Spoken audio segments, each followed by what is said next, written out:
Então, o que nos resta é o sedevacantismo.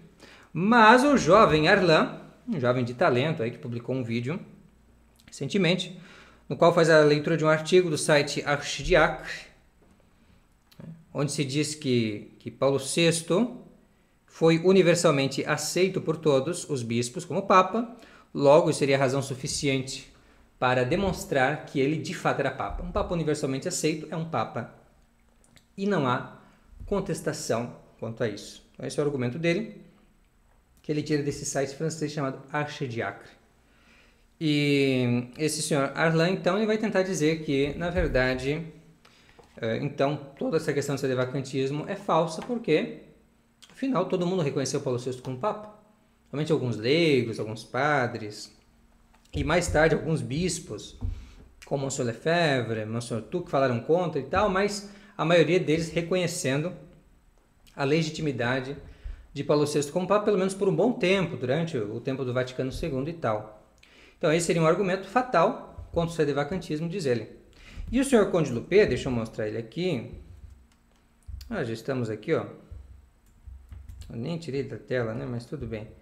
Então, o senhor Conde Lupé, aqui ele vai apontar para esse vídeo, tá? Desse Arlan. Então, Conde Lupé aqui, que é o Leonardo Oliveira. Ele vai apontar dizendo que esse artigo, eu removi a parte que merece censura, ele vai dizer que ele refuta os sedevacantistas, em outras palavras, né? Acompanhem esse blog, que refuta os sedevacantistas, passam vergonha porque são literalmente mentirosos. Como se esse argumento aqui fosse uma grande novidade para nós. Então, ele cita esse artigo, e esse artigo você pode localizar também aqui. Vamos deixar para vocês. Aqui você vai entrar no nosso navegador. Nosso navegador está na citação de Bossuet, que nós fizemos aqui. Nós tiramos essa citação aqui do livro das variações. Ó. Você vê o livro 10º, né?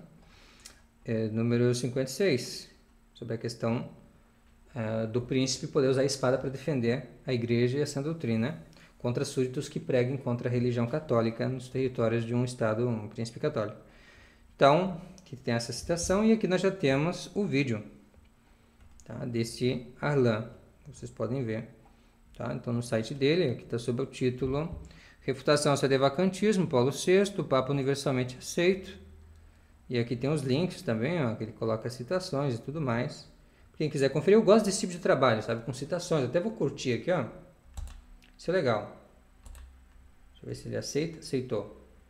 Opa. Aqui. Então, eu acho que esse tipo de trabalho com citações, com documentação, isso merece atenção.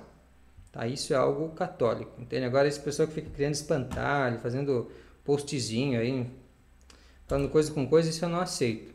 Tá? E veja que esse Arlan é jovem, esse rapaz que fez esse artigo aí provavelmente é jovem. Tá? Então, isso significa assim que, às vezes, né, como dizia São Bento, Daniel e Samuel, meninos, corrigiram doutores. Como aqueles juízes que deram falso testemunho contra Susana. Então, muitas vezes acontece isso. É de Deus dar graça e sabedoria a pessoas mais jovens que fazem um trabalho mais competente do que muita gente aí que usa a idade como uma espécie de manto, né, para cobrir sua ignorância. Bom, tudo bem. Então, vamos avançar aqui para tentar responder esse rapaz. Primeira coisa que nós temos que dizer é o seguinte. Aqui eu vou ler uma grande parte para não ser muito prolongado esse vídeo, tá? Embora já foi bastante. Então a doutrina dele é a seguinte: houve um consenso unânime sobre Paulo VI ser o verdadeiro Papa. Os bispos reconheceram, não houve nenhum bispo que se opôs a ele como verdadeiro Papa, então logo ele era um verdadeiro Papa. Então, esse é um princípio falso. Aí eu vou demonstrar, Sr. Arlan, como isso é falso. Mas primeiro vamos manter a ordem das nossas ideias diante do que nós já vimos aqui. Por quê? Porque o que o senhor Archidiacre vai concluir é o seguinte. Ele vai concluir que o fato de Paulo VI ser um verdadeiro Papa, ele vai concluir corretamente.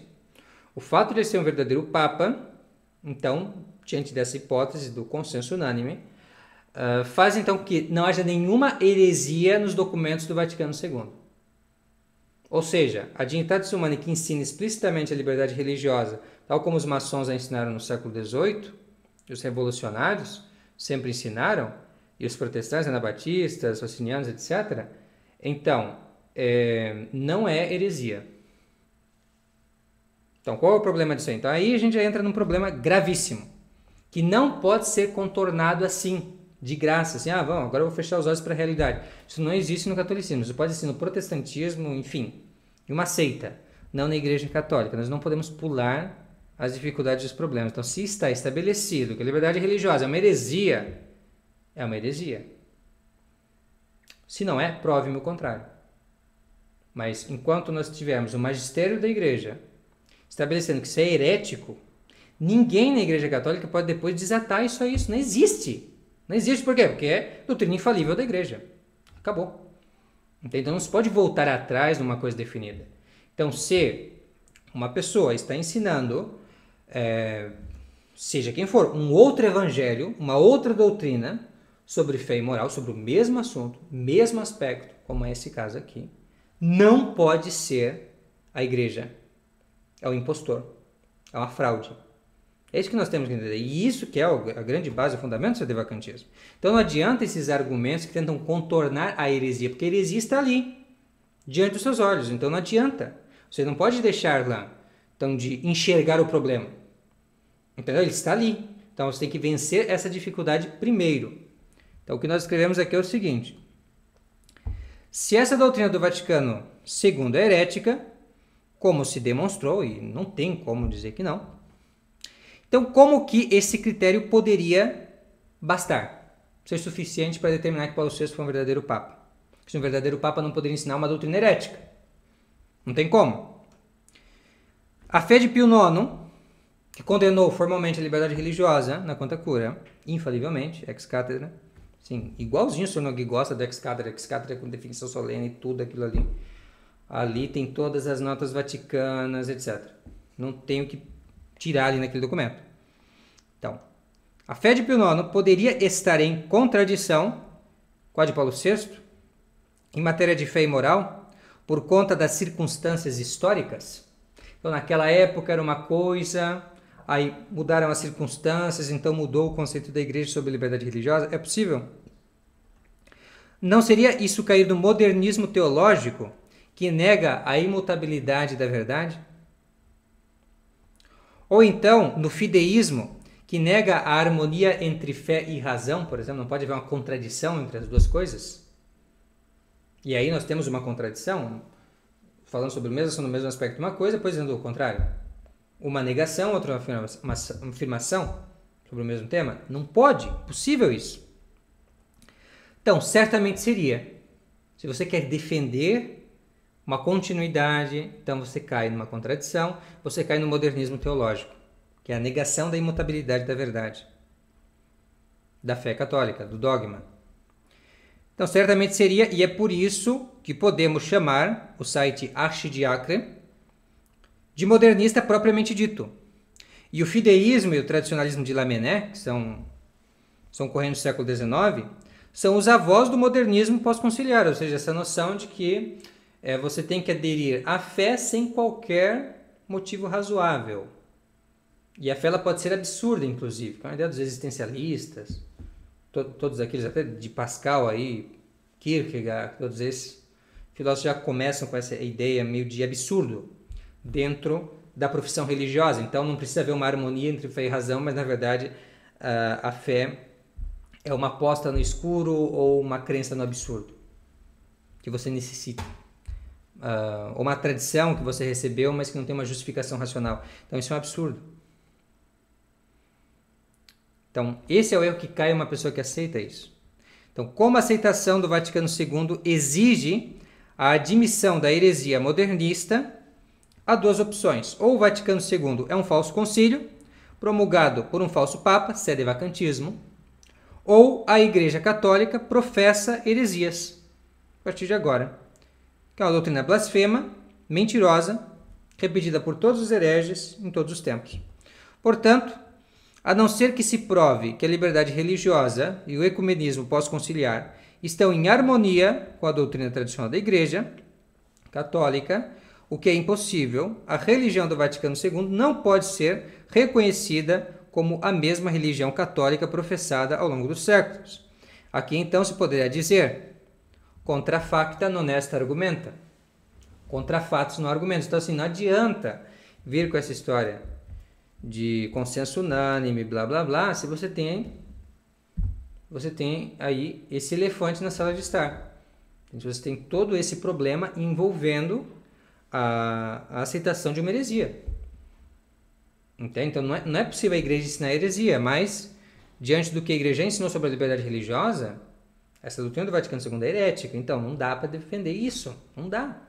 Então, não pode ter sido um verdadeiro Papa. Porque se a igreja ensinou isso, então a igreja está ensinando heresias. Isso não é possível. Não é possível. Então, o Vaticano II não pode ter vindo da autoridade da igreja.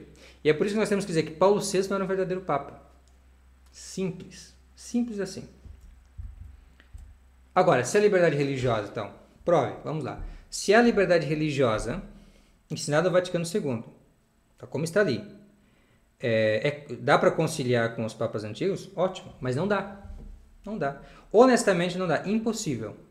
Você vê todas as sumidades que tentaram defender a doutrina do Vaticano II, como, por exemplo, o padre Menviel, quando eles vão tentar defender essa desgraça, eles são desonestos. São totalmente desonestos intelectualmente. Impressionante. E quando esse pessoal, por exemplo, vê o Carlos Alberto, é uma pessoa burra, é uma pessoa ignorante, mas tentando defender a liberdade religiosa, ele se torna um imbecil completo. Ele falsificação total. Quando ele se torna um estelionatário. Ali, eu digo, né? Está enganando as pessoas. Quer dizer, ou ele nunca leu o documento, ele não sabe do que ele está falando absolutamente, é um incapaz em tratar do assunto, ou ele está, infelizmente, mentindo. Não tem outra saída. Não tem. Não tem. Impossível. Não tem como. Então, essa é a grande dificuldade. Então, esse é o grande problema, Arlan, que você tem que olhar em primeiro lugar.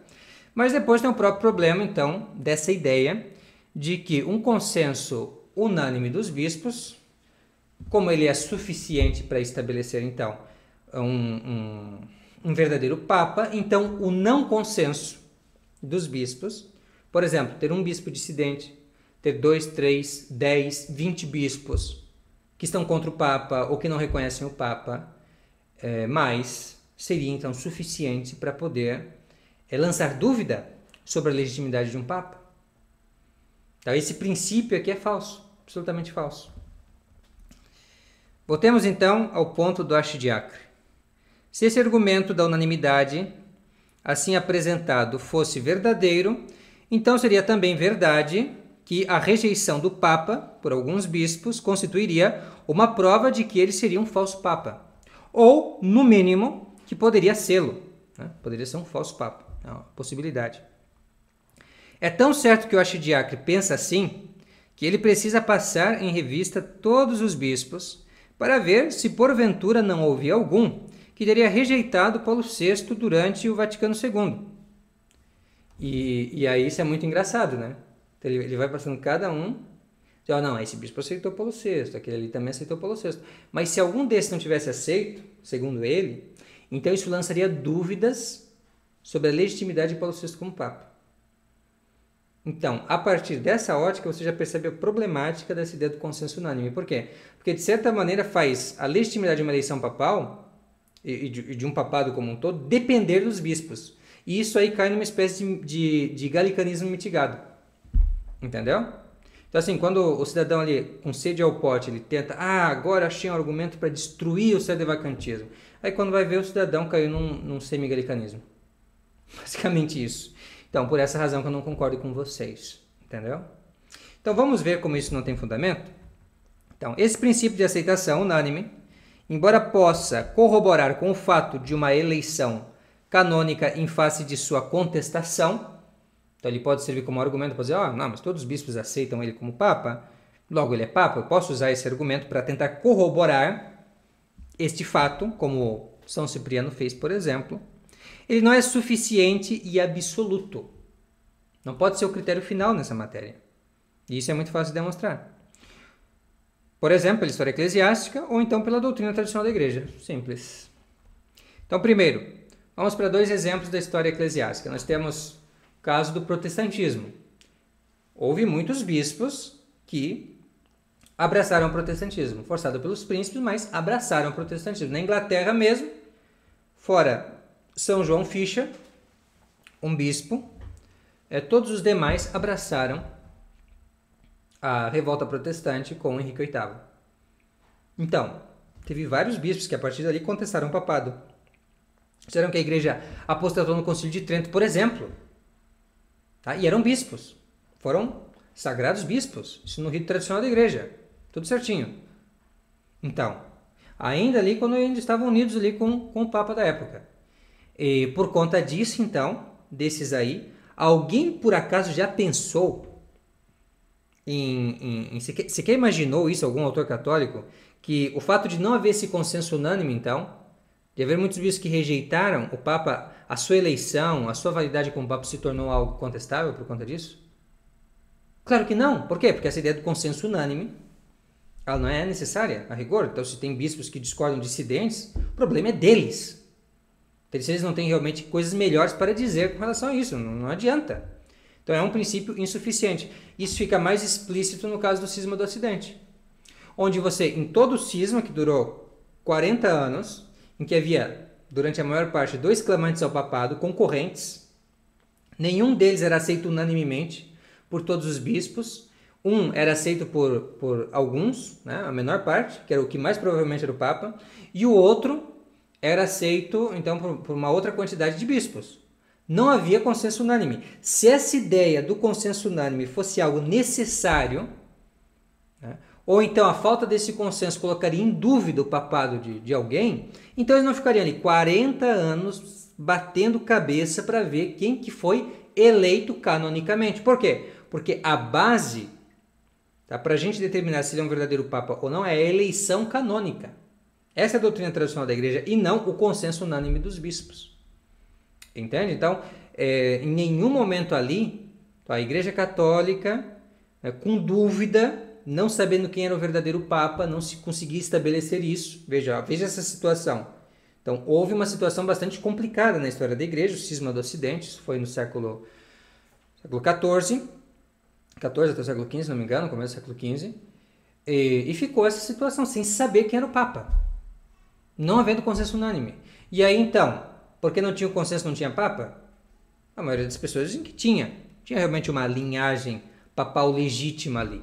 E o que se usa para determinar isso? Quem foi eleito canonicamente. Simples, não se trata então de você pegar agora e falar em consenso unânime, porque não tinha consenso unânime. Entende? Então esse argumento não funciona. E também tem outros casos aqui que a gente pode usar, como por exemplo a própria doutrina da igreja. Então nós temos no Código de Direito Canônico de 1917, claro, de São Pio X e de Bento XV, no seu cânon 219, se diz o seguinte: o pontífice romano legitimamente eleito obtém de direito divino imediatamente, depois da aceitação da eleição, o pleno poder de jurisdição suprema. E acabou. Então ele é papa imediatamente depois que ele aceita a eleição. Não depende de consenso de bispo nenhum. Entende? Essa é a doutrina católica sobre essa matéria. Então, se temos uma eleição papal, o consenso ou não dos bispos não tem relevância alguma. Mas por que, então, se pergunta, muitos teólogos e até padres da igreja, cita-se São Cipriano, parecem ter defendido o contrário, ou seja, que é necessário, ou que um consenso unânime significaria que houve realmente uma eleição válida, que ele é um verdadeiro papa. Isso vai dizer, por exemplo, o cardeal Biot, dentre outros. Então, no caso dos teólogos, porque da validade, ou melhor, da verdade incontestável de que a igreja não pode seguir uma falsa regra de fé, infalibilidade, em fé e moral, depreendem, ou seja, eles tiram que a igreja não pode aceitar um falso papa, porque seria o mesmo que aceitar uma falsa regra de fé. Esse seria o pensamento, então, desses teólogos. Mas aí entra a grande questão. Paulo VI, ele foi aceito como uma regra de fé pelos católicos quando ele ensinou a liberdade religiosa, quando ele estabeleceu a missa nova, etc. Foi aceito pelos católicos como regra de fé, porque somente seria tomado assim. Veja, essa doutrina bastante provável dos teólogos sobre esse assunto, talvez uma doutrina certa realmente, incontestável nessa matéria, ela se funda na infalibilidade da igreja, que é dogma. Então, toda conclusão teológica ela tem que ter como uma premissa, como nós já vimos em um vídeo recente, algo que vem da revelação. Então, a infalibilidade da igreja, sua indefectibilidade, como dizem os manuais de teologia, ela é algo dogmático, certo? E daí nós vamos tirar que, como a igreja é infalível, ela não pode, então, abraçar uma regra de fé falsa, uma falsa fé católica. E o Papa, ele é como que uma regra viva da fé, porque nos seus ensinamentos, nas coisas que ele estabelece, ele está dando para a igreja aquilo que ela tem que crer, aquilo que ela tem que seguir, certo? Então, haveria uma aceitação, um consenso, digamos assim, dos católicos, se eles tivessem aceito aquilo que Paulo VI ensinou, aquilo que Paulo VI estabeleceu, se houvesse essa aceitação pacífica e unânime. Mas isso não aconteceu. Ou seja, desde o começo nós temos os católicos, de uma forma geral, e aqui, veja, se fala da infalibilidade e indefectibilidade da igreja de uma forma passiva, não de uma forma ativa, ou seja, não engaja necessariamente o episcopado. O que está se falando é assim, a igreja, ela não pode receber uma falsa fé. Certo? Então, não se trata aqui de um ensinamento, de um juízo dos bispos sobre quem é papa, quem não é papa. Isso que esse arquidiácono não entende nada também. Mas se trata da igreja passivamente não receber uma falsa regra da fé. Esse é o fundamento dos teólogos para defender essa doutrina. E isso não aconteceu. Por quê? Porque desde o começo surgiram várias teorias no sentido de evitar o que Paulo VI estava fazendo. Então, por exemplo, a doutrina de que ele tinha enlouquecido, tinha sido drogado, tinha sido sequestrado e tinham colocado um dublê, um sósia no lugar. A ideia de que, na verdade, ele não ensinou infalivelmente, então a gente não tem que seguir, ou seja, não é regra de fé. Várias coisas assim. O próprio Paulo VI deu um pouquinho de margem para isso, senão ele seria deposto, provavelmente, porque se ele realmente defendesse a ferro e fogo Vaticano II no campo doutrinal, ele logo seria desmentido e teria problemas. Então ele meio que inventou um pouco essa noção de que o concílio não teria sido infalível, etc, coisas assim para tentar se salvar. Tá? Então, teve todos esses fatores, só que a realidade Paulo VI não foi realmente aceito pela igreja, recebido como uma regra de fé. Tanto que desde lá de 1965 você tem vários depoimentos e várias pessoas que não seguiram aquilo ali e acabou. Entende? Tem padres que nunca celebraram uma missa nova e que nunca ensinaram, nunca aceitaram as doutrinas do Vaticano II. Ah, mas ele assinou não sei o quê, mas ele aceitou essa doutrina? Ele creu nessa doutrina do Vaticano II? Não, eles não acreditaram, eles não aceitaram. Entende? Isso é o suficiente. Mas o seu arquidiácono ele vai tentar criar toda uma narrativa a mais, sofisticamente, de que os teólogos eles estão ensinando necessariamente que tem que ser assim, tem que ter tal requisito, isso é invenção da cabeça dele. Aí eu não me responsabilizo por essas maluquices. Está bem? Então isso é invenção, isso é hipocrisia e fedação. Simples. Certo? Então, basta sobre essa questão. Depois, aí tem São Cipriano. Então, por que São Cipriano disse lá que a unanimidade dos bispos seria suficiente? Simples, porque a unanimidade dos bispos em reconhecer um papa, uma eleição de um papa, simplesmente é um testemunho de que é algo digno de fé. Ou seja, realmente aconteceu a eleição, foi uma eleição canônica, deu tudo certo. Ou seja, corrobora. Mas é um sinal absoluto de que ele é um verdadeiro papa? Que ele é um papa legítimo? Não, não é. Não é um sinal final, absoluto, suficiente. Por quê? O mesmo São Cipriano, citado por São Roberto Bellarmino, nessa discussão sobre a questão do papa herético, ele dirá que se o tal for um herege, ainda que tenha sido validamente eleito, deixaria de ser papa em sentido absoluto. Os santos padres de São Roberto ensinam unanimemente que não só os hereges estão fora da igreja, mas também carecem pelo próprio fato de toda jurisdição e dignidade eclesiástica. Cipriano, no livro 2º, epístola 6, afirma que todos os hereges e cismáticos absolutamente nada têm de poder e direito, portanto não tem jurisdição alguma. Então isso se for um herege, se for um cismático, acabou. Então esse é um fato, se for um herege, não pode ser papa, não tem jurisdição nenhuma na igreja. Simples. Então, esse é o caso. Esse é um critério absoluto.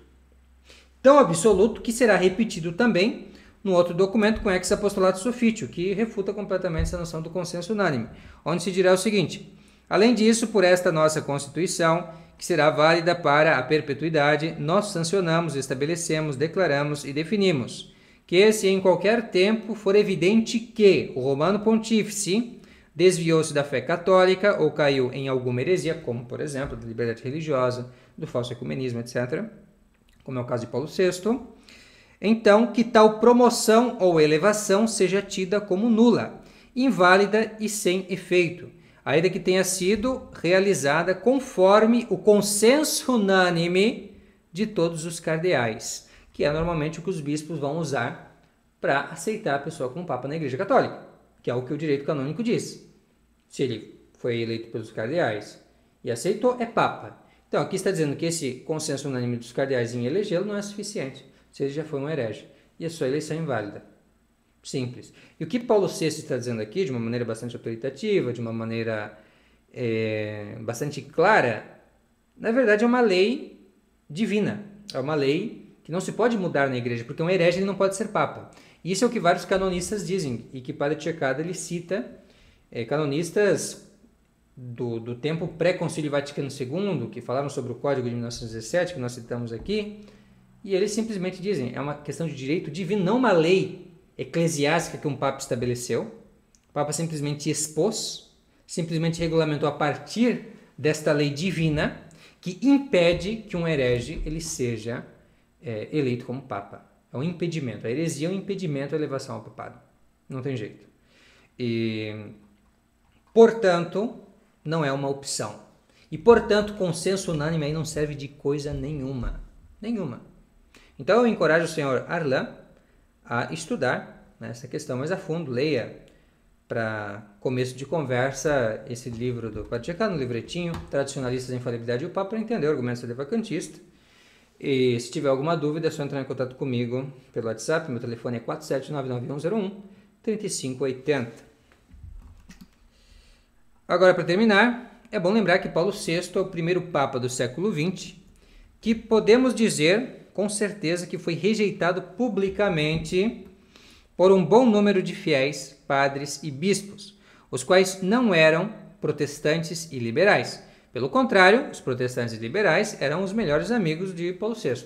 Então, quem se opôs a Paulo VI eram católicos exemplares, fiéis da Santa Sé, que queriam ser simplesmente bons católicos como os católicos sempre foram.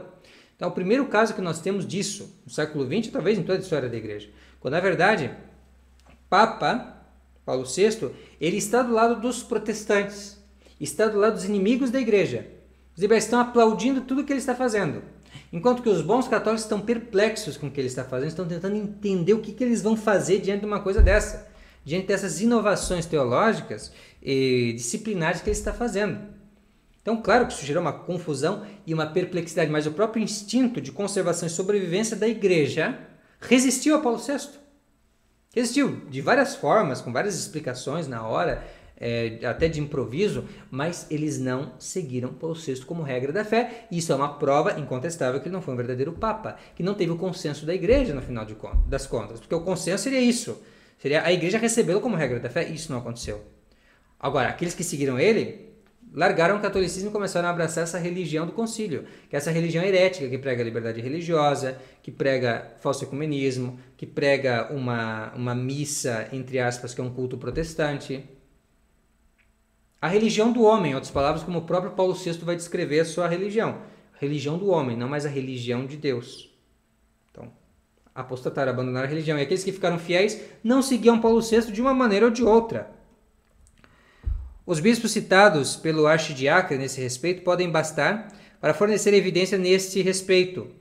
Acrescentaria o caso do Abbé de Nantes, que em 1965 apresentava na Praça de São Pedro um livro de denúncias contra Paulo VI, acusando-o de heresia, de cisma e escândalo.